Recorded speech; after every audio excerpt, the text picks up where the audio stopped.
আমার বিলাই আমারে কয় মেও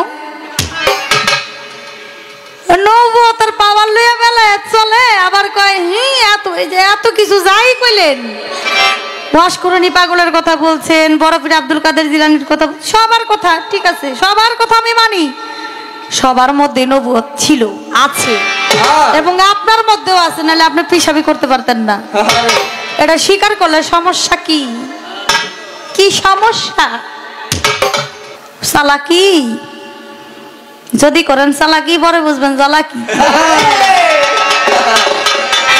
আমি আলায়া বেগমের ছাত্রী এটা কয়ে দিলাম আপনাকে ওরে আমার নবীজির কুদরতের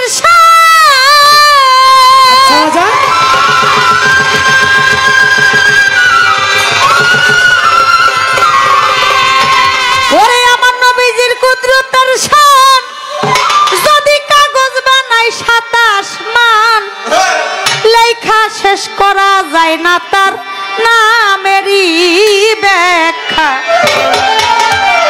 ইসমে আহমদ নবী পরানো সখারে ইসমে আহমদ নবী পরানো সখায়া ওরে আমার নবীজি কুদরতের শান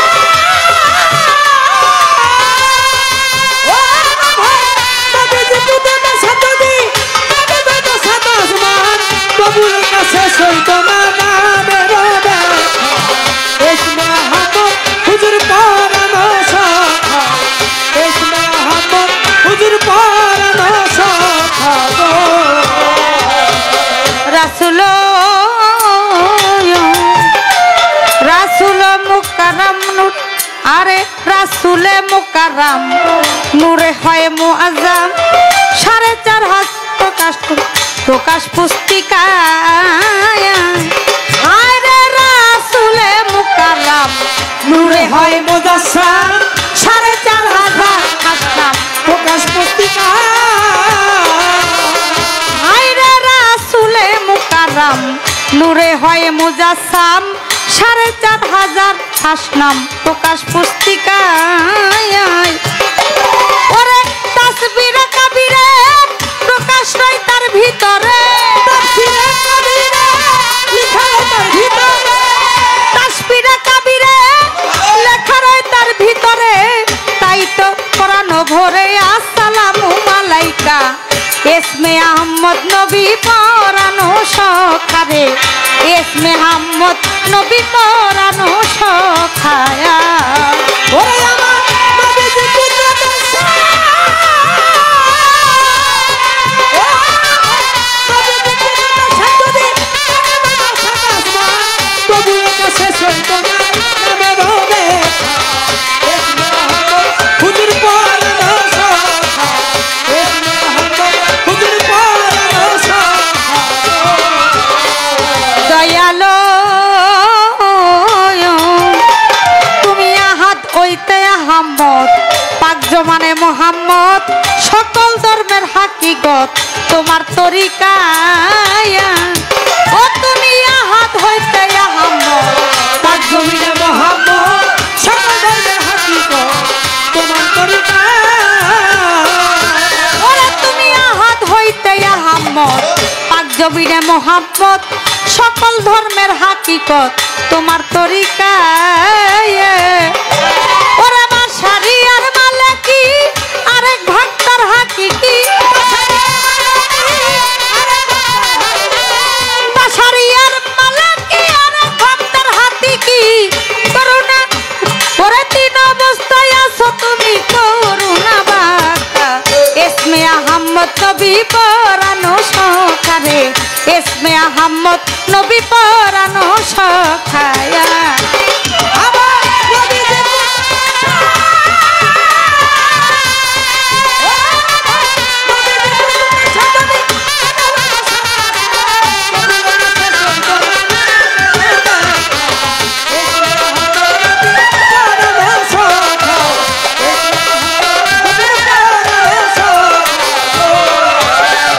দয়ালো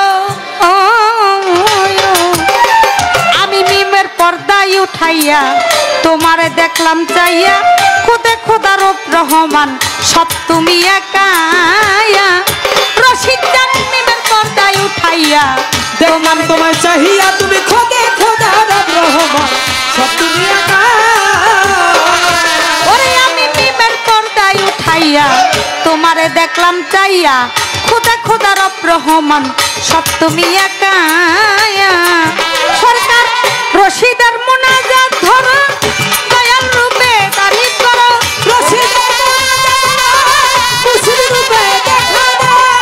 রশিদার মুনাজাত আমার নবী রূপে দেখা দাও নিজের কলবে পানি আলো কুল মাকলুকে রাব্বুকা এসকে মোহাম্মদ তুমি পরানো সখা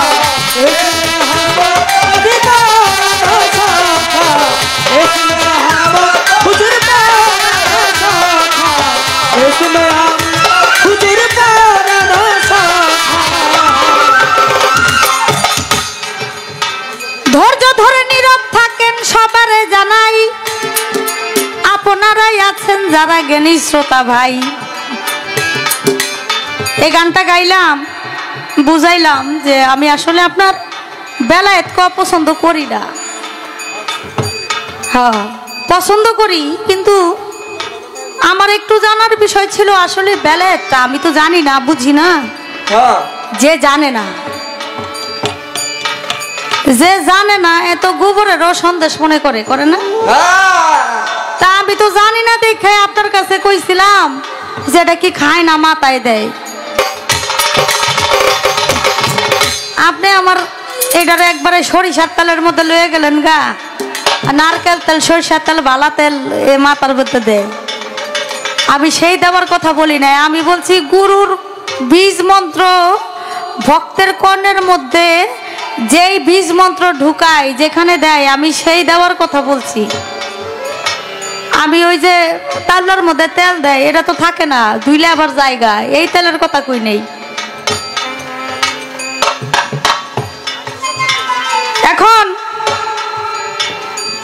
বলছে যে তোমরা যদি একটা চেষ্টা করো একটা ওইভাবে বলছে যে ঘষাঘষি করে কইলেও তো একটা সন্তান দিতে পারবা না। আল্লাহর ওলিরা চাইলে সবই দিতে পারে। হ্যাঁ পারে, এটা কার উসিলায় দিতে পারে এটা কইলেন না। এর মধ্যে কি আমার নবুয়ত নাই? আপনি বড় পীর সাহেবের কথা বললেন, ওয়াশকুরনি পাগলের কথা বললেন, বিভিন্ন ওলি আল্লাহর কথা বললেন, রশিদ চাঁদের কথা বললেন, শহর কুতুব হায়দার আলী বাবার কথা বললেন। আরে নবুয়ত না থাকলে কিছুই তো নাই। নবুয়ত আছে বিদায় তাদের ভিতরে, কারণ আমার নবী বলে গেছে আমার পর থেকে আসবে বেলায়েতের যুগ। আমার পর থেকে যেহেতু আর কোনো নবী আসবে না তাহলে আর কোনো নবুয়ত আসবে না, যেহেতু বেলায়েত আসবে। বেলায়েতদের কাছে তো আমার নবী নবুয়ত দিয়ে গেছে, এটা স্বীকার করলে আপনার দোষটা কোথায়?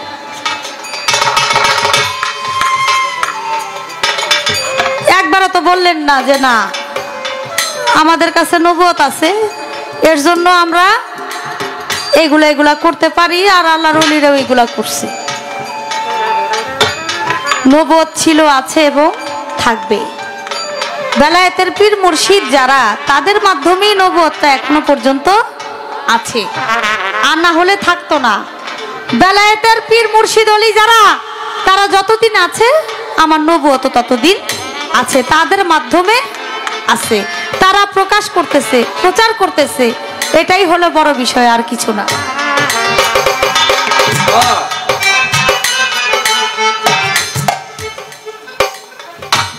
এখন একটা প্রশ্ন করছে